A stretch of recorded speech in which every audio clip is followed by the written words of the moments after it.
हमारे माँ बाप ने मरने से पहले हमसे कहा था कि सोहन को उसका हिस्सा जरूर दे देना, और हमने पूरी ईमानदारी से सोहन को उसका हिस्सा दे दिया। इन्होंने जो खेत मुझे दिए हैं उनकी सारी भूमि बंजर है, और वहाँ एक कुआं भी है, और उस कुएं में एक धृतासुर नाम का एक असुर रहता है। हम तुम्हें वचन देते हैं कि उस असुर को उस कुएं से बाहर निकाल देंगे।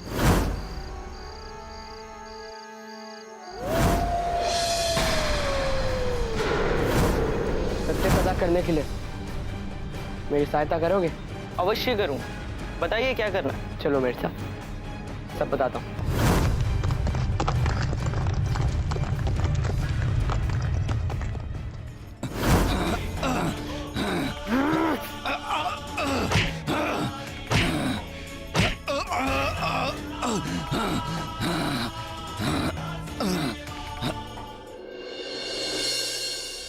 कान्हा, आज की रात हम इसी गांव में काट लेते हैं। कल सवेरे हम फिर से गोमंतक पर्वत की ओर बढ़ेंगे। चलो, पकड़ो उसे। आज नहीं छोड़ेंगे। चलो जल्दी, पकड़ो उसे। जाओ। लगता है इस गांव के लोग आक्रोश में। चलिए चलकर देखते हैं। चल। शीघ्र पकड़ो उसे। बच के जाने ना पाए। पकड़ो उसे। हाँ, पकड़ो उसे। कान्हा, अब कहाँ जाए? छोड़ दो मुझे, छोड़ दो मुझे। बस वहां से आ रही है तब।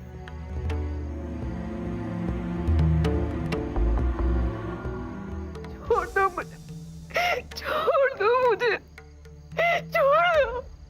दया करो मुझ में। दया करे? जब गांव के 5 बच्चे खा गई तब तुझे दया थी? बच्चों को खा गई? क्या कह रहे हो तुम? हमने पहचान लिया तुझे। तू डायन है, डायन। अब तक तो हम समझते थे कि जंगल से कोई पशु आकर बच्चों को खा जाता था, लेकिन बच्चे का शव इसके घर के सामने पड़ा मिला है। मैं नहीं जानती किसने फेंका है वो बच्चा। मैं कुछ नहीं जानती। मैं निर्दोष हूँ। झूठ बोलती है। डायन है, डायन। लेकिन मत कहो लल्ला, तुम सब मेरे हाथ के पले हो। पत्थर मार मार के यमलोक भेज देना चाहिए इसे। मैं तो कहता हूं जीवित जला दो इसे। छाती फाड़कर इसका दिल निकाल लो, जैसे इसने बच्चे का निकाला है। जाओ।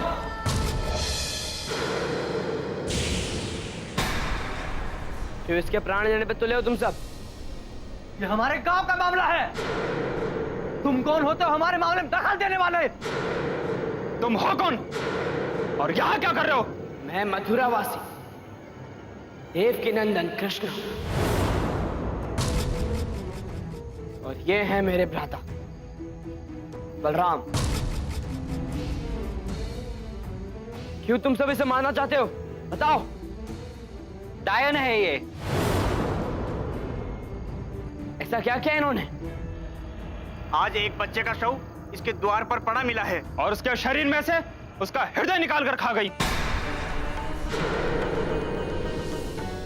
बेटा, मैं निर्दोष हूँ। मैंने कुछ नहीं किया। मैं एक दाई हूँ। इनमें से यहाँ जितने भी लोग खड़े हैं, इनमें से अधिकतर का जन्म मेरे हाथों में हुआ। मेरी गोद में खेल कर ये सब बड़े हुए हैं। चिंता मत करो माता, कोई तुम्हें कुछ नहीं कर सकता।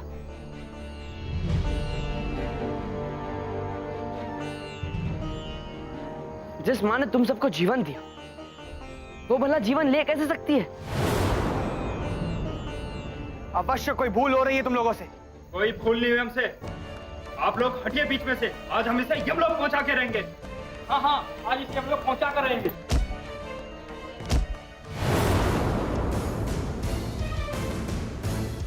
किसी ने भी एक भी कदम आगे बढ़ाया तो उसके परिणाम के उत्तरदायित्व वो खुद होंगे। ये मेरी देवकी नंदन कृष्ण की घोषणा है।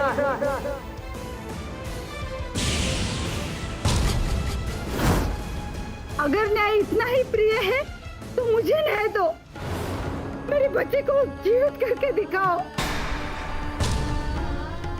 माता, जिस मनुष्य की आत्मा यमराज तक पहुंच चुकी है, उसे वापस लाना किसी के बस की बात नहीं है। बस यही है तुम्हारा न्याय? तेरे बच्चे को जीवित नहीं कर सकते, लेकिन उसके हत्यारे उनको बचा रहे हो। आपके पुत्र के प्राण लेने वाली ये नहीं है। मैं आपको वचन देता हूं कि आपके पुत्र की हत्या करने वाले को कल संध्या इसी समय पे आपके चरणों पर डाल दूंगा।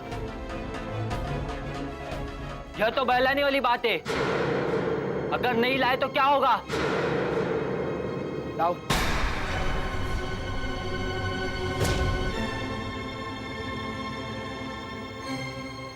मुझे श्री कृष्ण पे भरोसा है। मैं कल तक इनकी प्रतीक्षा करूंगी।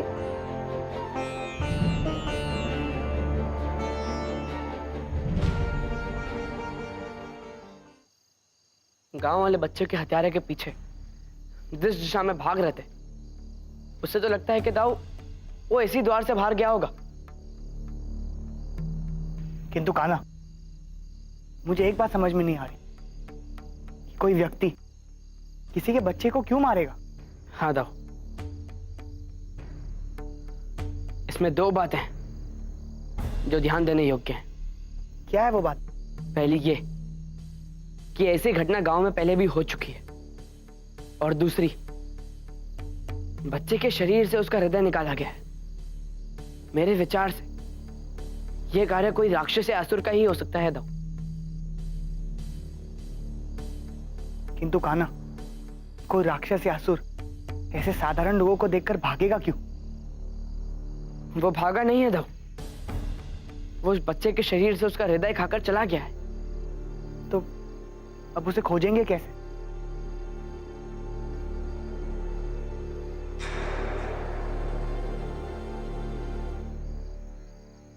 दाऊ, ध्यान से सुनिए। यहां पे दो चीजें हैं। पहली, वायु के अंदर किसी जल में रहने वाले प्राणी की सुगंध है, और दूसरी कमल के फूल की।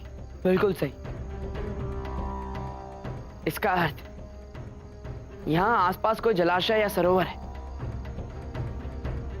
और उस असुर का उससे कोई सीधा संबंध है। अब मुझे विश्वास हो गया है कि तुम कल संध्या तक उस बच्चे के हत्यारे को उसकी मां के चरणों के आगे डाल दोगे। डालना ही पड़ेगा दाऊ। अब एक और पापी के कर्मों का दंड देने का समय आ चुका है।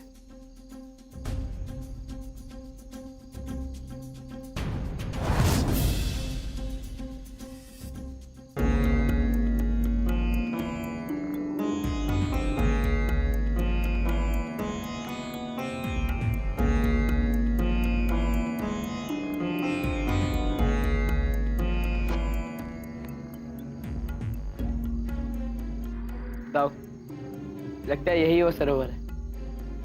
चलिए।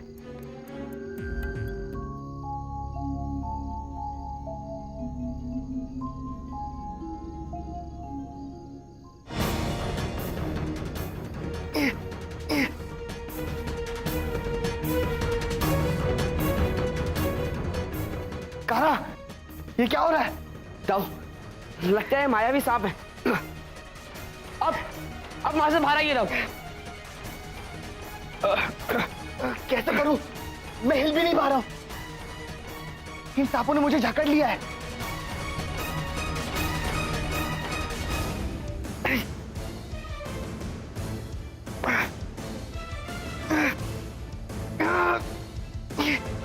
दाऊ,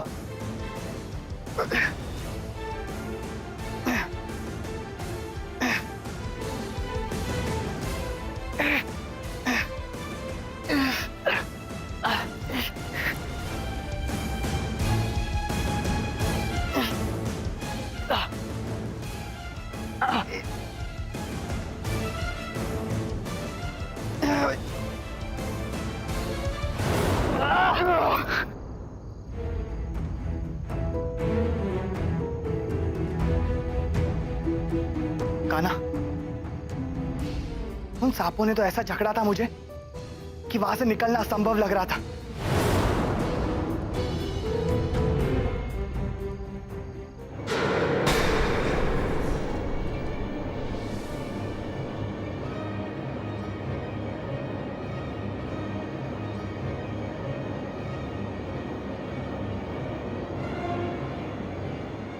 कान्हा, ये क्या माया है? पता नहीं था। आप बस मेरा हाथ पकड़े रहिए।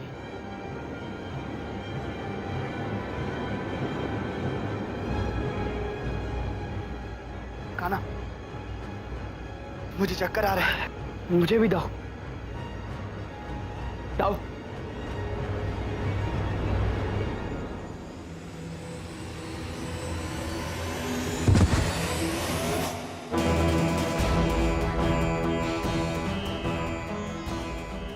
ये कैसे हुआ कान्हा?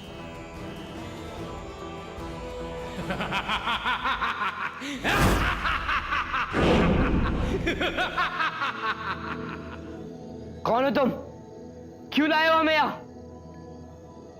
विष्णु ही हो ना तुम, स्वयं ही नियम बनाते हो और स्वयं ही भ्रष्ट करते हो। कैसे नियम? ये नियम तुमने ही बनाया था ना कि जब तुम किसी वस्तु की खोज में निकलोगे और वो तुम्हारी खोज में जुट जाएंगे, बस वही हुआ। तुम मुझे खोजकर अपना वचन निभाने निकले और मैं तुम्हें खोजकर अपने संबंधियों की मृत्यु का बदला लेने निकला।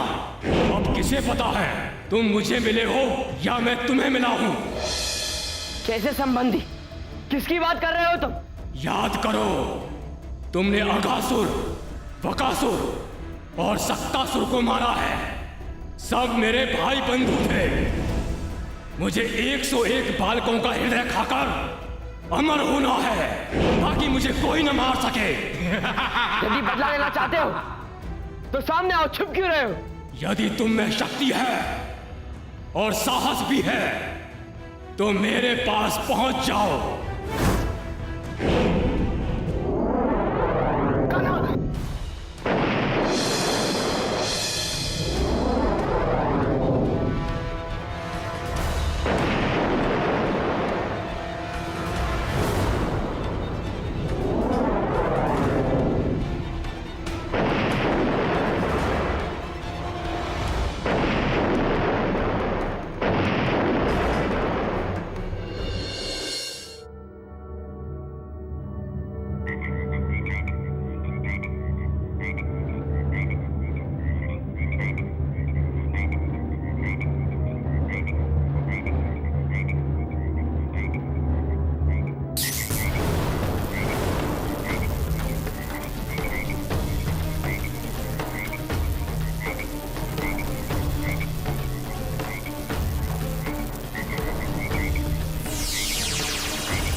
कान्हा, अब यहाँ से आगे कैसे जाएंगे?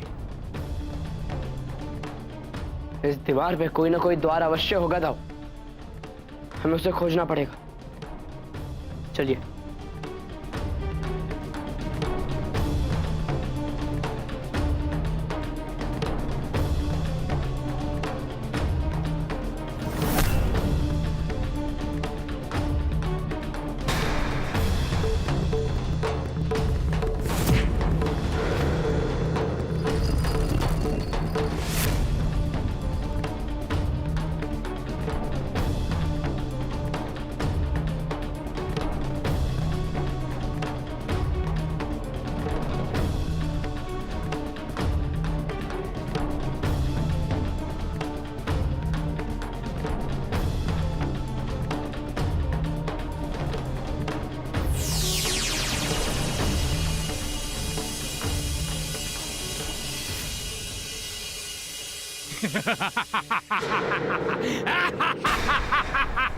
मैंने तुम्हें पहचान लिया।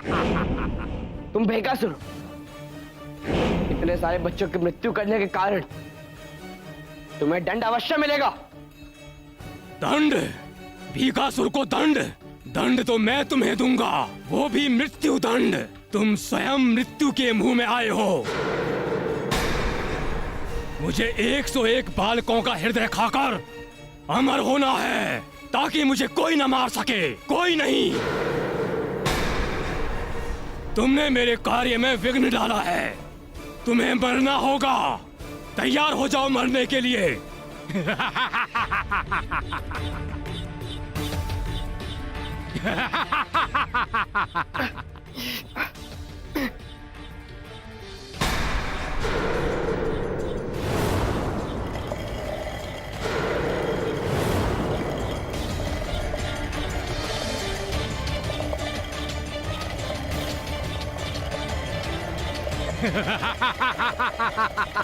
जाओ।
जाओ।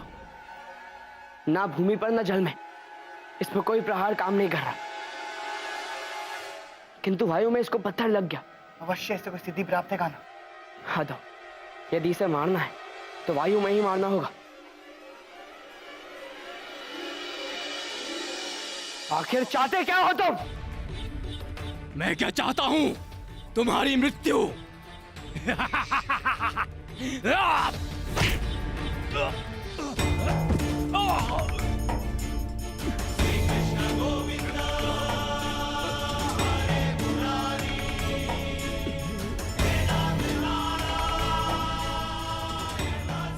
वासुदेव श्री कृष्ण, आज मुझे मोक्ष मिल जाएगा ना? जल में रहने वाली एक अप्सरा के श्राप के कारण मेरी ये गति हुई है।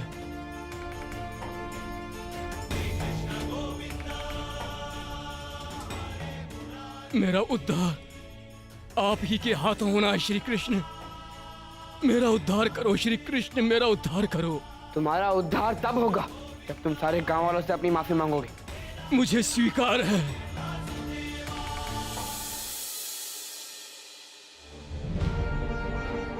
ये सब पाप मैंने किया है। मैं पापी हूं। मेरे इस पाप के लिए मुझे क्षमा कर दीजिए।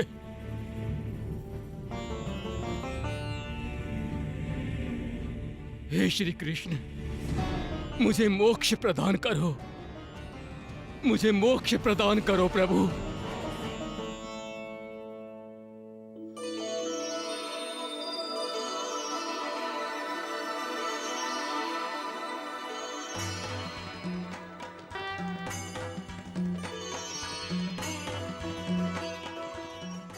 अब आप सब मां से क्षमा मांगिए।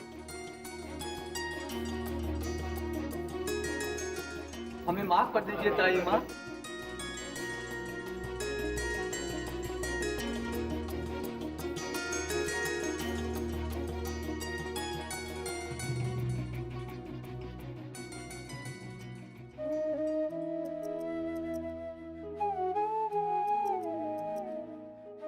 आपका बहुत बहुत धन्यवाद प्रभु। किंतु मेरा बच्चा वो तो चला गया।